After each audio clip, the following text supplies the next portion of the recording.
Welcome to the Fostering Longevity podcast, where our mission is to bring our audience information from subject matter experts on how they can improve their longevity when it comes to different modalities such as sleep, nutrition, movement, stress. And today we are going to be talking about sex, desire, and intimacy when it comes to longevity. Today's guest really needs no introduction, but we're going to give her one anyway. We are joined by the one and only Susan Bratton, known around the world as the intimacy expert to millions. She is a champion for those who want more connection, more pleasure, more confidence, and more vitality at every stage of life.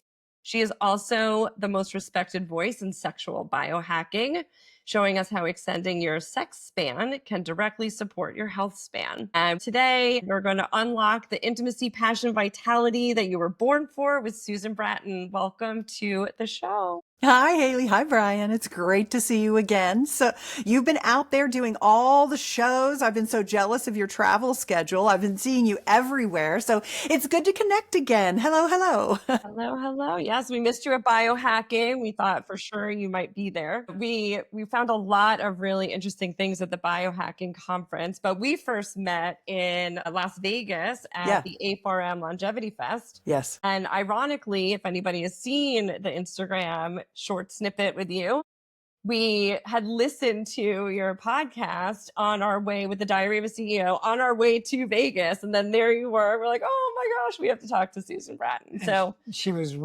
were really fantastic and generous with your time. So really appreciated that. Thank you. It's my pleasure. I love the enthusiasm that you're bringing to the biohacking and longevity space. I can just tell that you are really wanting to help more people be enrolled in these simple things we can do that give us a longer, healthier life. And, it's interesting. I started a new newsletter. I've been writing for the last 18 years. I've been writing my Better Lover newsletter, teaching passionate lovemaking techniques and bedroom communication skills. And I started it when I was in my 40s, when we started our company. And we started our company because I'd been married to my husband at that time for 11 years, and I'd never had an orgasm from intercourse. And then we did a couple of things, which I can talk about. We did a couple of things, and all of a sudden we were like, wow, it's really actually very easy to have orgasms from intercourse if you know what to do and you don't expect a woman's body to be like a man's body. And that kind of got us into the lovemaking space and teaching passionate lovemaking techniques. And we've been doing that for 20 years, but now I'm in my 60s and I've been doing sexual biohacking and general biohacking for, the last decade or so. And what I speak on most often is why extending your sex span lengthens your health span. And so I've been taking all of the biohacking things that I've been doing, as well as the sexual biohacking things that I've been doing. And I launched a new newsletter called Longevity Wins. It's on Substack. And what's interesting about that is I named it Longevity Wins because I feel like you can't win the war. We're going to die, but we can win a lot of battles. My mother is 88 years old and she's declining very rapidly now, as is my stepfather. And my mother is bedbound and she has a lot of pain. And, it's a miserable way to go. And I don't want that for myself, nor do many of us. And we're so lucky to live in an era when that's not the de facto and we have a choice to change course. And so I feel like I may not win the war, I will die, but I'm going to win a lot of battles. And so I started Longevity Wins as a part of just sharing the things that I do. I'm lucky that I have the time being an entrepreneur, the money being a successful entrepreneur, and the interest to go out and be that N1 experiment person and share what's working for me, especially around sexual biohacking and regenerative therapies. And so I've been able to, over the last 2 decades, and by the way, I'm now with my husband 34 years, and we are having a great time with our sex life. I can even tell you about the date we had yesterday and what our date was like, which I think is so different than what a lot of people's sex lives are like. So I'll leave that wherever you want to take it, because I just dropped a ton of open loops to see, what's of interest to you for your listeners. But that's how I ended up here with you today, was really through my own trials and tribulations around my sexuality that led me into how do I have enough overall energy to have a kick-ass life. What am I doing? What do I love? What won't you be able to pry from my cold, dead fingers on the last day of my life? What will I still be? I'll probably still be a fake blonde. I'll probably still be on HRT. I'll probably still be having hot sex and great orgasms. I can tell you those three things right there. And I will still be doing some kind of functional daily movement. I love it. Wow, there's so many different ways we can go from here. I know. Now, Yeah. how's your ADHD? Because now it's all on in your lap.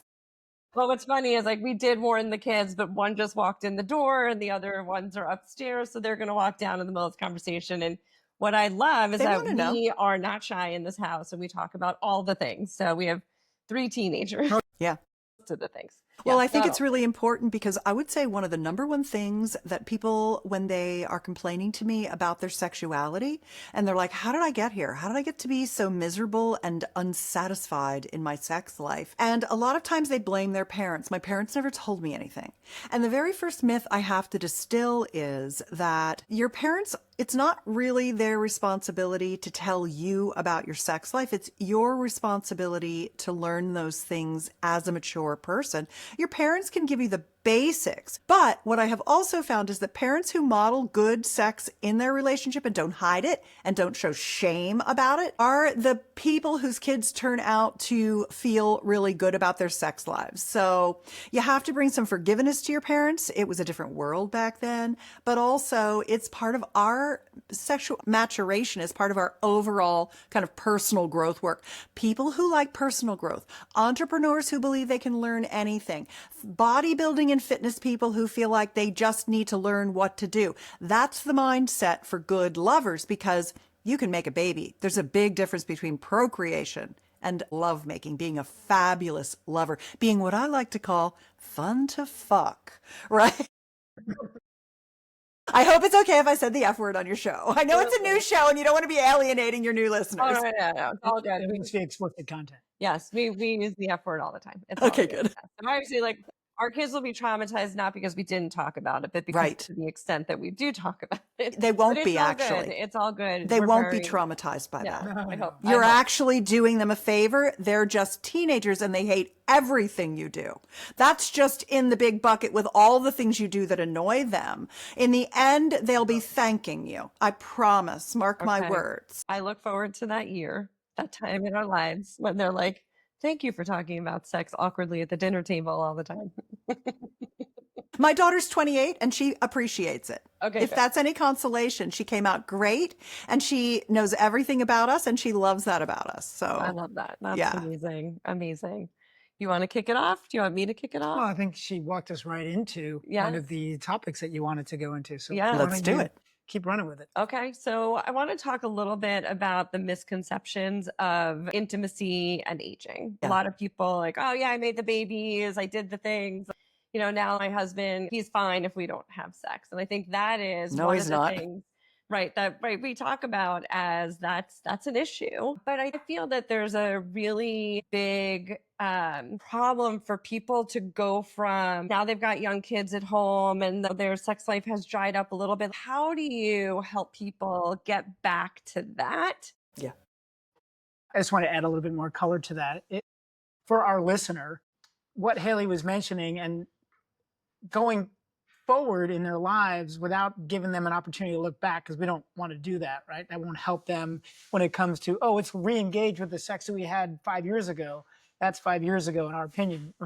But now, if you were going to help our listener take the steps forward, what would be your recommendations for them to find a new, healthy sexual relationship? Yeah. Yeah, that's great. Well, there's a couple of things. I would say the very first thing is that the sex that you're having now is you're in kindergarten. And I think that especially our male-bodied partners, they think they're much better than they are. And women think that, and that's okay. That's testosterone. It's testosterone. It makes you overly confident. It's what's wonderful about a woman getting testosterone replacement therapy is that all of a sudden we're like, oh, wow, look how directed I am. Look how confident I am. Look how much I think I know compared to how I used to think. It's like, it's crazy to start getting enough testosterone that you see why your men are like they are. And then you have some understanding and heart for how lucky they are that they got all that testosterone. Women think to themselves that they're broken, that their libido, there's something wrong with their libido, or that, that it hurts, or they just don't like it, or they're tired of it, or what have you. Male bodied partners, these are all generalities because everything is on a big bell curve, and more men are having erectile dysfunction issues due to, shitty food and shitty water and endocrine disruptors, lots of toxic chemicals and more adipose fat and, all of those kinds of things. So that is depressing men's sexuality as well. But generally the construct is that the new relationship energy wears off 5 to 7 years in, sometimes 5 to 7 months in to a relationship, especially if there's been trauma, sexual abuse, shame, lack of knowledge. And lack of knowledge creates fear.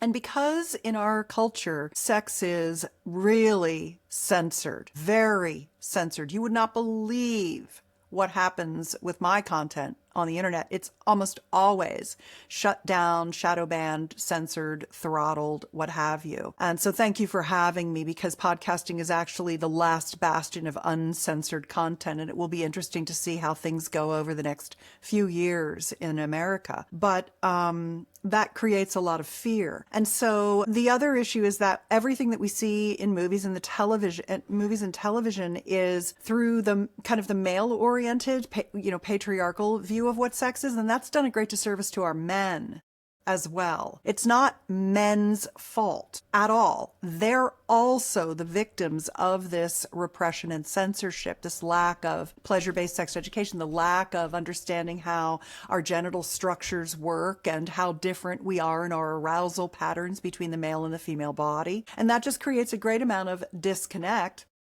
But what I think is also very difficult is that people run out of ideas of things because they literally don't know what to do. They're the blind leading the blind behind closed doors. And so where you are with your sex life now, it's so shitty. Even if you think it's great, literally, I could tell you it's so shitty. No wonder you don't want to have sex anymore. No wonder it feels like a heavy lift, because we've gone about it all wrong. We have this, inherent shame. We don't understand our orgasmic capacity. We don't understand arousal. We don't have good ideas of things to do together. We're afraid to use sex toys.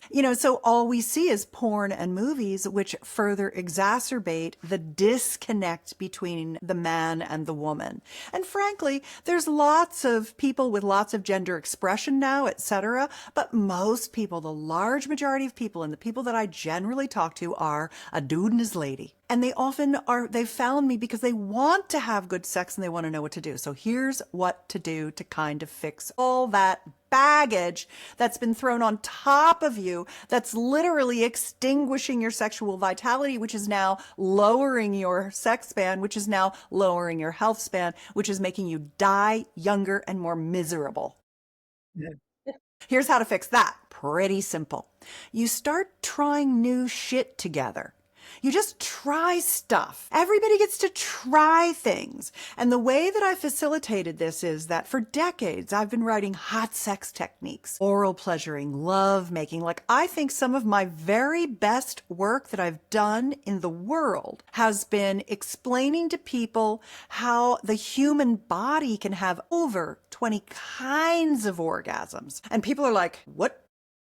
And so then you're like, okay. And so maybe you'd like to try to have some more. Like maybe you got one pathway, right? You have this ejaculatory orgasm as a man, or maybe as a woman, you have this clitoral orgasm, or maybe you got lucky and had the vaginal orgasm that most women are trying to have. But that's just one neural pathway to one modality when you can be a multimodal comer. So I think that's the first thing. And then the second thing is, what orgasmic intercourse? Like, if you're going to be in a pair bonded male, female, penis, vagina situation, what are you going to do to make it as good for him as it is for her? Because what we've seen in our culture is what feels good to a penis. So we didn't even know what a vagina was really like inside until a guy named, he's an artist. What is his name? It's a very similar, it's like Jimmy Stewart or something like that. And I'm sorry I don't remember his name, but he did that piece of art called The Great Wall of Vagina, which then all the sexperts in the world said, that's not a vagina, that's a vulva. You know, he now it's called The Great Wall of Vagina Strike Through Vulva. And then he cast all these vulvas. Then he was like, well, I wonder what the vajayjay looks like in there. And he found volunteers and he cast a bunch of vaginas. And it was the first time we had castings to show the variety of what a vaginal cavern looks like. And it's basically like a flat pocket. It's like a little flat pocket. It's like there's nothing there until a baby comes out, a penis goes in, a toy goes in, whatever it might be. So a cucumber. So it feels good to have something in there, obviously. So that was very, very interesting to learn more about what the vagina, actually the structures look like. So then we could begin to understand how the tissue works. And now we're starting to get information about, corpuscles and mechanoreceptors and Ruffini endings, nerve endings. And the Dr. Nan Wise is doing all this amazing work with what she calls the crotch of the brain, which is this, the area of your brain that processes the sensation that your genitals actually feel. So now we're like, oh, okay, we're doing orgasmic activation. Oh, orgasmic cross training, right? So this is a lot of the thrust of my work is in really just physiologic activation as well as reframing the mindset of what sex can be like for people.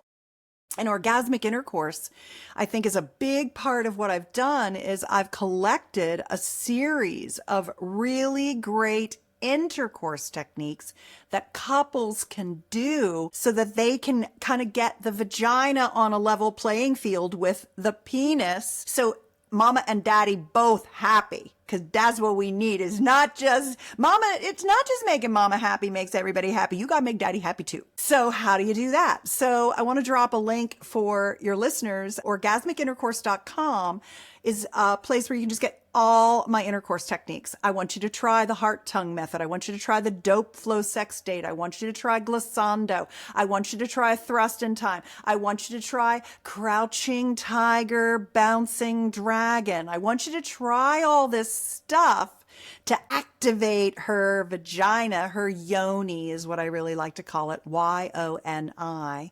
That's a 4-letter word, my favorite one, because what it really means is the vagina, the vulva, the clitoral structure, urethral structure, perineal structure, the nerves, the mechanoreceptors, the brain, and the spiritual aspect of really hot, ecstatic bliss states of orgasmic co-creative pleasure that allow you to touch source, God, Gaia, whatever you want to call that thing. That is how all connected we are to each other. And when you hit that level of great sex together, foo! So that's some of the stuff that is kind of foundational. But what I did was I took it all these things, and I said, okay, here's an easy place to start. Like, that's a lot. Don't even worry about it. Now that I've kind of taken your brain and gone, whoa, you're like, okay, I just got overwhelmed. So now I have to calm it back down and say, here's the one simple trick to having a sex life that gets better and better and better as you go. And that is the sex life bucket list. What are you guys going to do together? What's of interest to you? So I put together 48 erotic play dates that you could consider as a possibility for what you want to learn and how you want to sexually mature and become better lovers together. It's at sexlifebucketlist.com. Right. Duh. We have all the links. You'll have all the links. I like to just drop them as I go so that people can cherry pick what they want. We'll make sure to add them into the notes. Yeah. Thank you. Essentially what you do is, and I want to know what you guys' sex life bucket list stuff is, because everybody's always telling me, oh, here's what was on my list and here's what on my husband's list. And I'm like, oh, those are so much fun. I love to know what people want to do. And essentially what you get is a printout. Print out 2 copies, get into bed, have your pencil and your printouts and crack open your phone or your laptop and watch the video I made for you, where I walk you in as sexy a way as I can through the 48 erotic playdates, and I kind of explain what they are, and you mark them. A, this is definitely on my side. B's are, it's not for me, baby, but if you want to do it, I am gonna do that with you. I'm totally open to it. If it's an A for you, I will do it. And C's are, nah, not for me right now. Don't think that's my priority. And then you get your A's, you merge your list, and then you can start working on what it is you want to learn and experience together. That is the antidote to the monotony of monogamy. It is the, how do you become a better lover? How do you get to be fun to fuck? And by fuck, I mean all the things. I mean, that's like sex. Sex isn't just intercourse, although it's good to be really good at that. You know, we talk about foreplay and intercourse, and it's like, no. That's just all. Let's get it all on the table. It's a smorgasbord, people. Let's get it all on the table. So yeah, there you go. Boop, I'm done. That's where they start. You touched on something earlier, which I think is mindset. And I think when we look back, we're going to look back for a second, right? At the years of having young kids and being super busy, a lot of people have that broken connection with their partner. I think that before they can even get to the bucket list, there has to be some other kind of mending to go along with it. So Brian and I right now are reading His Needs, Her Needs. Have you read it? Yeah. Okay, right. So yeah, it's from I an think a lot of old people, religious guy. I think he might even be dead now. maybe. Yeah. But I think a lot of people don't even realize what the needs are of their partner that Right. they're in a relationship with. And so that's one of the things that, again, we like to help people sort of touch on, is like recommend, different books and people like you to them that we feel can get them past that. Because I think before you even touch the bucket list, you really have to know like what your person's needs are when it comes to getting them over that hurdle and back into that mindset of even wanting to have sex with them again. Yeah. Yeah, I think that's really smart. Now, I kind of feel like that book is outdated, and it's also very patriarchal. So I don't love it because, I'm the CEO of 2 companies. I'm a 6-foot-tall woman. I'm very directed. I know what I want. I have a lot of what we used to call in the old days masculine energy, but I just think I'm just a bomb ass bitch. And I want everyone to be a bomb ass bitch or bastard. Like, I just want us to all be living fully into 100% of our potential. And so I do feel like that particular book is a little outdated. Let me give you an upgrade to that. Yes, please. We welcome it. Always learning. Yes. So I was trying to expand my market beyond just sexuality. About, I want to say 2016, so almost a decade ago, I wrote a book called My Relationship Magic. It's a workbook. I'll send it to you. It's at myrelationshipmagic.com. You don't have to buy it. Don't buy it on Amazon and spend the extra money. Just get the PDF because it's a workbook anyway. And essentially, the way they would tease the segment when I was on a morning show or what have you, they would tease a segment. I'd be in the green room. They go, and coming up next is Susan Bratton to talk about your relationship values and why the golden rule could be ruining your relationship and mucking up your marriage. Stay tuned after this commercial. And I'd come on and they'd be like, well, so why is the golden rule do unto others as you'd have them do unto you, wrecking our relationships and mucking up our marriage? And I'd say, well, what you really want to do is use the platinum rule, which is treat your partner the way they want to be treated. Don't treat them the way you want to be treated, especially in a pair bond. We literally have different physiologic and hormonal profiles and all that stuff. So it really is a workbook that says, what are the things that are most important to you in this relationship with your partner? And what are the most important things for them? What are the feelings they want to feel? What are the needs they need to get met? And then just get up every day and focus on the things your partner wants and have them focus on the things you want. And that has been so helpful to so many people because we do end up treating our partner the way we want to be treated just because that's what we know. But our partner doesn't even understand why we're doing what we're doing because they haven't been clearly told what it is you want. So as an example, my number one relationship value is security. Safety. And it is because I came up in a very sketchy childhood situation and my parents didn't protect me. and didn't watch over me. I had to be the parent of my parents as a child, which was good because I was a strong young girl. So that was great. That they were lucky they had me. Honestly, they needed me to take care of them in so many ways. God love them.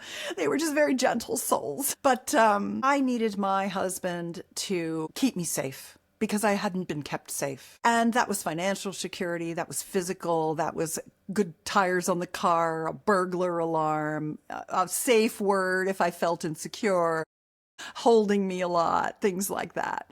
Really, like, I like a daddy. My husband is both my husband, my business partner, my life mate. I'm his mother in some ways because he lost his mom at 13. I'm very motherly. 50 or 60% of my closest friends are adopted. They have mommy issues because I'm such a mommy. So that was my number one thing. For my husband, his number one thing is passion. That's why he's in a relationship. And it's not just to get laid. He likes me to wear lingerie. He likes to see me naked. He likes me to sit on his lap and give him a kiss. He walks by me 10 times a day and kisses me. He just is very kinesthetic because he's a genius. So he's in his numbers and his monitors and all. And so when he needs grounding, he needs affection. He wants me to grab his ass and shake my boobs at him. He wants me to flip my top up and he wants to squeeze my boobs. And like that makes my husband happy. So that's what I do for him. And then we have our other things we want. Luckily, my husband and I both share honesty as a relationship value. For me, if I know what's going on, I won't be surprised or hurt. For him, he's like, if I know what's going on, I can fix that bullshit. He's a fixer, which I like. So I really love when you get very clear on your relationship values and you understand how to get up every day and make your partner ecstatically happy by giving them the exact relationship that they want, because now you know what it is. But what I learned from that experience was that if I go out and talk about relationship stuff, and remember, I'm not a therapist. I write hot sex techniques and bedroom communication skills and intimate wellness. I'm a publisher of passionate lovemaking. So I don't sit in a room and solve people's problems. But I did this thing because I thought it was going to be like my Trojan horse into finding the people who actually weren't afraid to work on their sex life, like you two. You want it. You want to know. You'll do it. And you want to know what the steps are. Those people are so rare. You guys, they're so rare. Maybe 15% of every 100 people is even willing to learn how to have good sex. It's so suppressed in our culture. And where do you think, for an adult, that sits, and how can that be addressed? Meaning, I can't say the people who are drowning. I just can't. Like, I've got a small rowboat. You get the fuck in. Let's go. We're rowing to Pleasure Town. All the rest of you people, watery grave. Like, honestly, I'm not here to fix the entire universe's problems. I'm here to teach the people who want to have hot sex how to have the most unbelievable sex of their life, how to have great sex till the day they die, how to have all the orgasms, how to have so much fun, how to generate copious amounts of oxytocin. This is what I'm here for. so hearing that and going back to what you mentioned earlier for that mindset, when I think the first question we asked, you said, try new shit or try new, did I say shit? You said maybe. I don't know what she said, but she said, try new things, Yeah. Get out there and start experimenting. And then you gave us a good link to the bucket. Yeah, sex life bucket list. Thank you. Yeah. And then you led us to the other for when they want to put forth the work to understand one another, which was the myrelationshipmagic.com. Perfect. Okay, so that leads us to, we found our listener who is with a partner. They're both like, hey, we acknowledge the fact that we're not where we want to be. They go forward and they start with your bucket list, and then they go in and they start continuing to work. When you get through the bucket, well, not through, but as you continue to use the bucket list and you continue to work within the framework of your workbook, as you mentioned, what would be the next steps for them? Like, how would they continue to evolve? What ways could we recommend that they consider to continue to learn and evolve?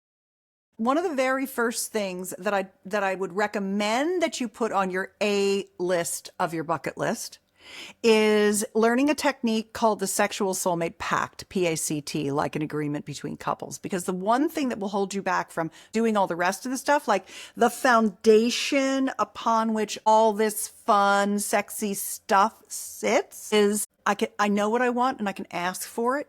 When I ask for it, my partner's like, yeah, tell me more. Yeah, give me some color around that. Like, exactly what did you mean by that? Give me some, share, keep going, tell me. Or anything you have to say to me while we're making love, anything that we're doing, blurt it out. You're not going to hurt my feelings. We're just, it's all fair game. I want to know everything. Just tell me everything. When you can get to that point of having that free, because most women say, I don't know what I want. I just know what I'm getting, isn't it? And if I say anything to him during sex, he emotionally collapses. He takes it that he did something wrong. And so I just keep my mouth shut. Well, you ain't gonna get off the dime. You doing that. That's not gonna work. So I really like the sexual soulmate pact. It's linked in the sex life bucket list as one of the erotic play dates. So it's easy to find. You don't have to download another thing. It's already going to be in the bucket list for you. It comes with it because it's so foundational. And I think that is what people struggle with the most. And it sounds like you guys are doing a really good job. You talk about sex even in front of your children. So you don't necessarily have that problem, but for most people, they have dark, furtive, really boring sex and they don't make any sounds or say anything. Yeah, inside joke. Well, now you have to share.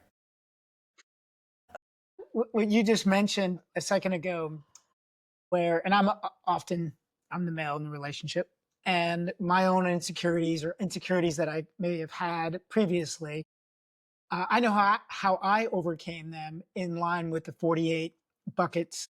I'm going to screw it up. I should write this down. That's okay. Sex life bucket list. Sex life bucket list. It is now in my head for my sex life Don't worry. list. Was any motivation or encouragement for the female partner coming from a female perspective to give that male a level of confidence if they're willing, but this is the first time, and having a little bit of amnesty for the first time they're going to be exposed to this.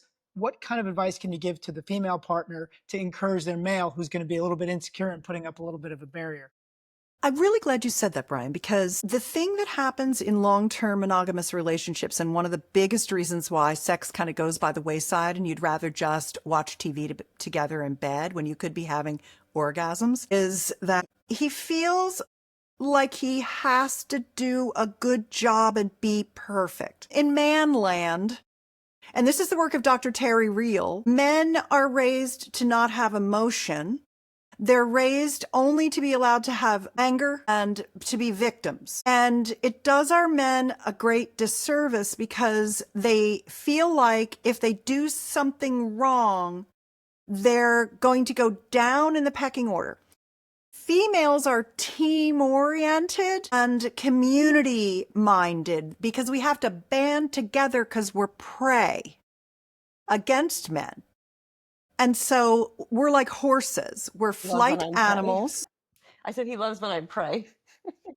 We're like horses. We have to stay together in a pack and run from danger.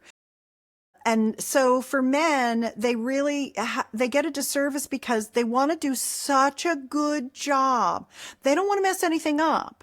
And so they don't want to fail because then they go down in pecking order because everything in manland is hierarchical. What the sexual soulmate pact does is it teaches you as a man how to look at feedback not as failure, but as information to do the best job you can. Because what you want is you want to win and you want to be respected. And so when a woman understands that, she can say things to you in a way that lets you know this is just helping you do a better job. And it's not criticism. And that really helps a lot. And then when you start doing your bucket list types of things and you've established this solid communication base in the bedroom, then what happens is you generate new relationship energy. There's a very simple equation. This was taught to me by Dossie Eaton. She wrote a book called The Ethical Slut. I know. I really stand on the shoulder of giants in a lot of ways. I've had some really incredible mentors in my life. And I don't know if you know this, but in my publishing company, we've published 44 books and programs on passionate lovemaking, and 10 of them are the work of my mentors whose lineages I carry forward. And then the other 34 are things I've written over the last 2 decades of studying everything and everyone. And what Dossie taught me was that hot sex, great sex that keeps getting better, the better lover mindset is what I call it, is a combination of 2 things in equal measure. The first is safety and trust. Security. You're not going to hurt me. You're not going to give me an STI. If you do, we'll get through it. You know, whatever it might be, you're going to show up and be trustworthy. I can let my guard down. I'm a horse. I'm going to run. How do I get out of that prey mindset and relax and surrender to my pleasure? Get out of my head, which is my protection mechanism, and into my body, which is my sex span and longevity, place. And it's that. So that's good. But if you only have that and you don't have the second half of the equation, which is novelty, variety, fun, adventure, erotic adventure, learning new things together, then your desire wanes rather than grows. And so the new relationship energy of trying the things on the sex life bucket list, beginning as beginners together with that Buddhist mind, which is we're both beginners. We don't know what we're doing. And we're probably going to have to do this a couple of times. Like the first time I give you a yoni massage, I'm going to be, pretty much all thumbs. I'm still finding my way. What does this tissue like versus this tissue? Does this toy feel better than this toy? Are your legs comfortable under the pillows? Is this the right intimacy oil to use? All of those kinds of things. Now I've got to let you put your hands on me, and I've got to give you feedback, and I'm not completely relaxed, and I'm a little self-conscious of you looking right at my yoni. And by the 3rd or 4th time, you're starting to get your legs under you, and you're starting to get connected. The limbic connection begins to flow. The communication begins to flow. The relaxation begins to come in, and things start getting really good. And now you're making dates to do regular yoni massages because you're like, wow, my orgasms are incredible when you give me a yoni massage before we make love. That's the next step, is understanding that what you're doing is you're learning new things together. And there's no wrong. There's just finding, experimenting. And then one of the nice things to do when you have those dates is to do something that one of my mentors, Dr. Patty Taylor, taught me, which is called sharing frames. And sharing frames is after the lovemaking date. You could be riding in the car, you could be doing whatever, you could be lying in bed, drifting off to sleep together in each other's arms. And you could say, oh, tell me your favorite frames when we had sex yesterday and we tried that thing, whatever it was. We call those the visuals. The visuals. This is really corporeal. This is the body. So this is, what did my body experience in the peak moment of our togetherness yesterday during that lovemaking date? So it's not the emotional processing. It's actually the physical sensations. When you took your finger and started rubbing it back and forth across my clitoral hood, I finally popped that lady boner Susan Bratton kept telling me about. What I hadn't realized was that it wasn't just the tip, the glands, the tip of the clitoris that wanted stimulation, that shaft of my clit feels really good when you play it like a violin. That was what I felt. Suddenly I felt this hard little penis popping out of me. And that, once you got that nice and full, oh my God, it stayed hard until you gave me like 4 or 5 orgasms and I had to take a break. And I'm really excited to get that clit boner going again, right? So something like that could be an example of sharing a frame. Yeah, that's like a great Instagram clip that we're going to use. Yes. Right there. It might be shadow banned, but just bleep some of the words and you'll be fine. Yeah. This is what I'm talking about. We don't even know we're supposed to have a lady boner because I can't publish it anywhere. But your stuff's sanitized enough that you can sneak a little lady boner in with the red light and the cryo and the, all the methylene blue and all that stuff. And Laney Boner. and Lady Boner. All right. This has been incredibly educational. I wish we Good. had 2 more hours to talk through it. Really quick, what is your favorite intimacy tool? Man, well, I'll tell you about the date I had yesterday. So yesterday, Tim gave me a yoni massage. Hang on, I'm looking for them. Tim gave me a yoni massage, and he Is that all like my a candy bowl but filled with toys? Oh God, you should see my couch. It's nuts. I'll actually take a photo of it and text it to you guys so you can just see what's sitting here. Yesterday he was giving me a yoni massage, but I had to get up and go afterward. And I was going to a dinner with a friend. And so I said, okay, well, I'm having a little trouble settling because I need to get up and go. And so I cut the yoni massage a little short and I said, hey, could I just lay back against you? And could you just play with my boobs while I give myself a couple of orgasms with my favorite new 2 sex toys that I use together? And he's like, yeah, that sounds fun. He loves to play with my boobs and listen to me have orgasms. And so one of the things that was really nice about that was that we made some time to connect. It didn't have to be any prescribed thing.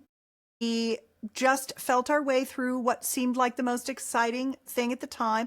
And I could leave. Literally, he just gave me a yoni massage and played with my boobs, and I had some orgasms, and then I left. And I didn't feel guilty at all that he didn't have an orgasm. And he didn't either, because if you make it a quid pro quo, if you make it like, yeah, I'll give you a yoni massage if I can ejaculate in you, to get off, you won't do it. Like that nets you less sex. What nets you more sex is she'll lie down on that bed and see what she feels like doing. And a lot of times it's going to end up with your blowjob intercourse that you also get off on her. And sometimes she's going to get up off the bed, or she's going to be like, I'm tired. Me in, and you're gonna be like, of course, babe. Like, once you get rid of the neediness, she can relax and start to build her arousal. So the 2 toys I used were this and this. And this one, I'm going to describe them because I know there's a lot of audio listeners. This one is called the Pearl, and it goes inside the vagina. If you want to have orgasms from intercourse, you've got to activate that vaginal cavern. It's not just going to do it on its own. You got to wake that shit up. And what I love about the Pearl is that it fills the vaginal cavern up, and it has these little bumps that give extra sensation to the G area, which is not a spot. It's a long tube of tissue on the roof of the vagina. And then I like to use it with an external wand. This is called the Pro Wand, an external wand that goes on my clitoris at the same time. So I'm both getting stimulation internally and externally, so that it's giving me this massive amount of sensation. Plus, he's playing with my boobs and my nipples at the same time. And that's another part of a connected system. My lips, tongue, mouth, my breast, nipples, my whole yoni. You And might so, explode. what? She might just combust. You We can should try hold it and this. find out. You can hold a lot of sensation. And where these tools are, any tools I ever mention, and my current latest collection, so if you're like, where do I get those, is at drivedesire.com. And what I love about this wand is that it's super lightweight, but packs a powerful, delicious vibrational punch. So that's what we did yesterday. And I think really it's about this idea that you're just going to lay down together, feel into what you both want, throw out some ideas. If one thing's not working, move on to the next thing. That's what makes you fun to fuck. I think you need to call this whole segment Fun to Fuck, because not really, but I think that's what makes you fun to fuck, is when you're willing to just feel into your bodies and throw out ideas and be like, you know what I could really go for? 69 sounds fun to me today. And you're like, that sounds good to me too. Let's just do that. Or whatever it is. There's a million things. And for those people who are like, oh, I don't really like 69. I can't really concentrate. That's because you haven't practiced enough. It is one of the most amazing and incredible things you can possibly do with your partner. It is ecstatically orgasmic, and it is a bliss state It is a conjoined trance state of bliss that takes some practice. It's a meditative practice. And so keep practicing. And I'll mic drop my vibrator. That and keep practicing. Boom. Susan, thank you so much. Thank you, Hayley. We Thank you, really Brian. appreciate your time. This has been great. Everything will be linked in the show note caption. So thank Good. you.